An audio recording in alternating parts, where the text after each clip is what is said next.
Good morning, I'm Nivareti Manu, and this is your morning news fix for Monday, 9th of September. In this update, more than 400 Christian organisations are singing from the same hymn sheet in opposition to the government's Treaty Principles Bill.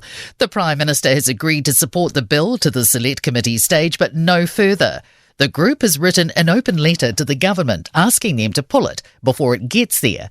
Taranaki Cathedral's Very Reverend J. Ruker says truthful discussion of the treaty is helpful, but the government isn't telling the truth. If we truly want to honour the treaty, then that's been undemocratic. And that's just simply not true. There's nothing more democratic than honouring your agreements. KiwiRail will be sentenced today over last year's dramatic drifting incident involving the Kaitaki ferry in the Cook Strait. The inter-islander vessel lost power after its engines failed in January 2023 and it began drifting towards rocks with more than 800 people on board. KiwiRail pleaded guilty to exposing passengers to harm under the Health and Safety at Work Act and will be sentenced at the Wellington District Court today. Worries mass layoffs at 2 North Island mills would kill the Ruapehu community. Winstone International is looking to close its saw and pulp mills between Oakune and Waiauru, blaming soaring electricity prices curbing profitability.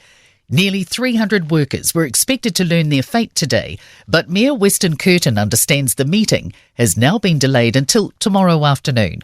Raywin Sinclair's partner works at one of the mills and says closure would be disastrous. Everyone from here loves to work. They love to go to work. Going to hurt the country a lot more when everyone's sitting on the dole, as sad as that is. But that's what's going to have to happen because there's no jobs. And how are we meant to feed our babies? A homicide investigation continues in the far north of the country after a man died over the weekend. The man was dropped off at Kaitaia Hospital with serious injuries late on Saturday night and died shortly afterwards. And a criminal defence lawyer says it's very rare to see the public caught in the crossfire of a homicide. Since the start of August, police have launched 11 homicide investigations around the country. One has since been deemed not a homicide and has been referred to the coroner. Lawyer John Munro told Ryan Bridge police may be stretched. The promising thing is that we have a very, very good police force. They're very well equipped. They're good police. They're competent. And a 19-year-old man charged with murder in relation to the death of an Auckland teenager is due in the Auckland District Court today. He's also facing 3 counts of wounding with intent to cause grievous bodily harm. Sky City's voluntary closure of its Auckland casino is expected to cost the company some serious money.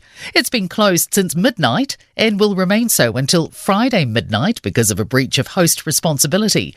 Herald property editor Anne Gibson says Sky City was losing $1 million plus a day when it had to close for the pandemic.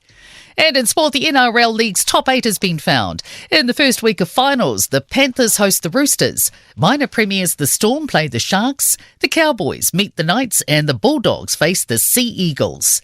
Canoeist Peter Cowan has claimed a bronze in the 200-metre VL3 event to complete New Zealand's Paris Paralympic campaign. The team's final medal count was 1 gold, 4 silver and 4 bronze, leaving them 50 first on the table. And Primož Roglic has won his 5th Grand Cycling Tour and 4th Vuelta a España.